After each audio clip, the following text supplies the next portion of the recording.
We have created a portal for entities who are interested in the loan and grant program.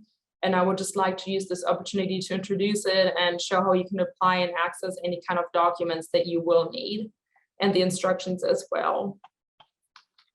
So the first step is you need to be sure that you have a computer or smartphone, and a computer would be preferred because it's just easier to access documents that way. And then you will also need Adobe or any kind of PDF reader.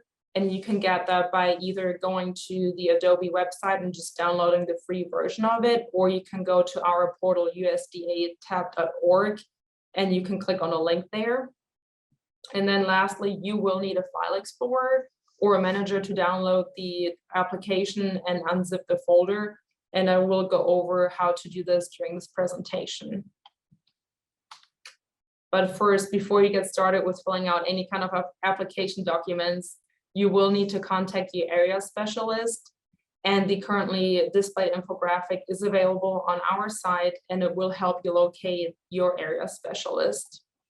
And once you have done that and you have contacted the right person, you can go ahead and start filling out the application documents that are provided on our website. And we are here to assist you with any part of this process. So first, you will need to sign up with an account in order to submit an application, and it requires an email address, name, and password. And should you ever forget the password, which we know will never happen to anybody, you can reset the password and create a new one.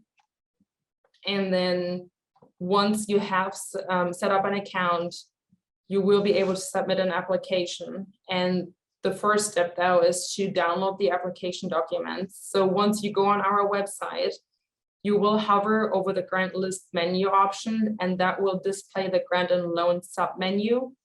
And you will then select between non-construction and construction, depending on what your project is. And that will then bring you to the next page. And then you will again need to decide between nonprofit or public bodies, depending on what you're trying to apply for. And you will download the corresponding application packet.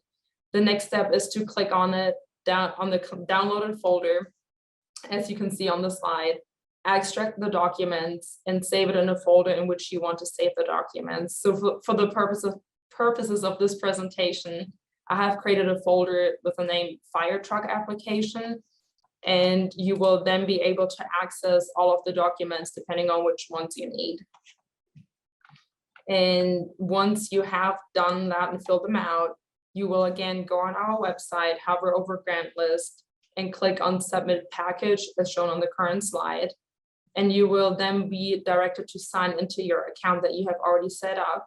You will have the option to either submit as a package or just single documents, depending on what it is that you may or may not be missing still.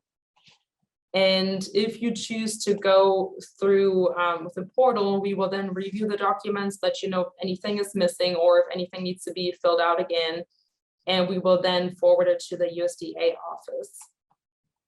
And should you have any questions at all along the way, please do not hesitate to contact us and ask us about anything. And we did want to mention that while we have created this portal for your convenience, know that it is completely up to you to what capacity you do or do not use the portal. We are available for free assistance throughout the application process, whether or not you decide to use the portal in the end.